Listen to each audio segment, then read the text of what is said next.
सुधीर जी का सवाल है मारुति के बारे में और ये मारुति को भी लंबी अवधि के लिए जोड़ना चाहते हैं अपने पोर्टफोलियो में।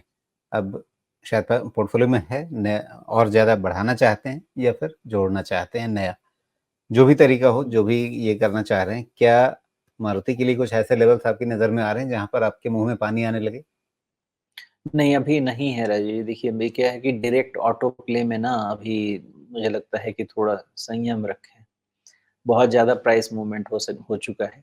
डीप करेक्शन पे डायरेक्ट ऑटो प्ले सेफ होंगे, otherwise direct auto play safe mode में नहीं है। या तो सेफ मोड में नहीं है या फिर आपको ऑप्टिमल रिटर्न देने की सिचुएशन में नहीं है।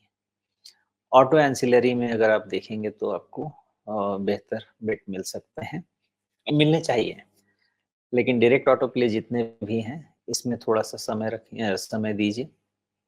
कभी डीप करेक्शन होता है तब आप देखना शुरू कीजिए, तो फ़ायदा होगा। अदरवाइज़ फिर आपको क्या है कि अंडर परफ़ॉर्म करने के चांसेस ज़्यादा हो जाएँगे। जी, ट्रेड स्टैंड पॉइंट से काम करना चाहें तो कीजिए, इन्वेस्टमेंट पे अंडर परफ़ॉर्मेंस के चांसेस ज़्यादा हैं। जी। अब इसने कोरोना बॉटम के बाद से कोई डिसेंट करेक्शन दिया ही नहीं है। तो अब वो डिसेंट करेक्शन का इंतज़ार कितना लंबा चलेगा या अब वो ऐसी जगह आ गई है कि भई अब इसके चक्कर में फँसना नहीं है? नहीं ऐसा है कि जब तक करेक्शन शुरू नहीं हो जाए, तब तक तो उल्टी एनालिसिस भी ठीक चीज़ नहीं है। ध्यान रखिएगा, आज के डेटा से बता रहा हूँ और इसको थोड़ा-सा डीप डिस्काउंट देके आज के डेटा से अगर देखा जाए 11,500 के पहले, उसके पहले जो उसके नीचे जब तक क्लोज़ नहीं हो इसमें कोई करेक्शन नहीं होगा। तो ट्रेडिंग स्टैंड पॉइंट से आपके पास है मार्कर काम करने के लिए, इन्वेस्टमेंट स्टैंड पॉइंट से नहीं है बिकॉज़ अगर मान लीजिए 11,500 गया, तो फिर 10% और जा सकता है आराम से। तो उस हिसाब से इसको देखना चाहिए, इंतज़ार करना चाहिए, कभी ये सब चीज़ मिल जाता है, अच्छे प्राइस पे कभी न कभी मिल जाता है। जी। रिट्रेसमेंट देखना काम करेगा इसमें? अभी नहीं राजीव जी। 11,500 के पहले इसको नेगेटिव देखना ही नहीं है, तो फिर रिट्रेसमेंट डालना भी सही चीज़ नहीं। जी। वैसे अगर हम इसको जनवरी से अभी तक का देखें, तो उसके रिट्रेसमेंट में 38.2% कोई बहुत आराम से थोड़ा-सा हल्के-फुल्के डेविएशन के साथ बचा-बचा करके चल रहा है। हुँ। नहीं, सही बात है।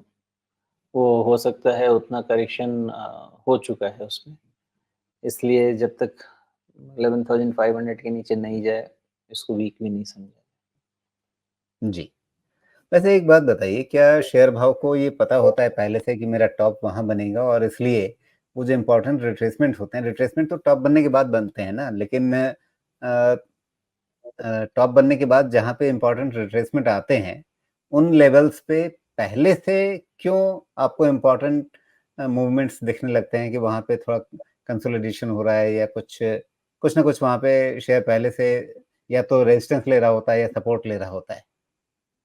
हुँ, क्योंकि रिट्रेसमेंट जो थियरी है ना, ये हर इंसान फ़ॉलो करता है, जो भी ट्रेड करता है, वो हर इंसान फ़ॉलो करता है।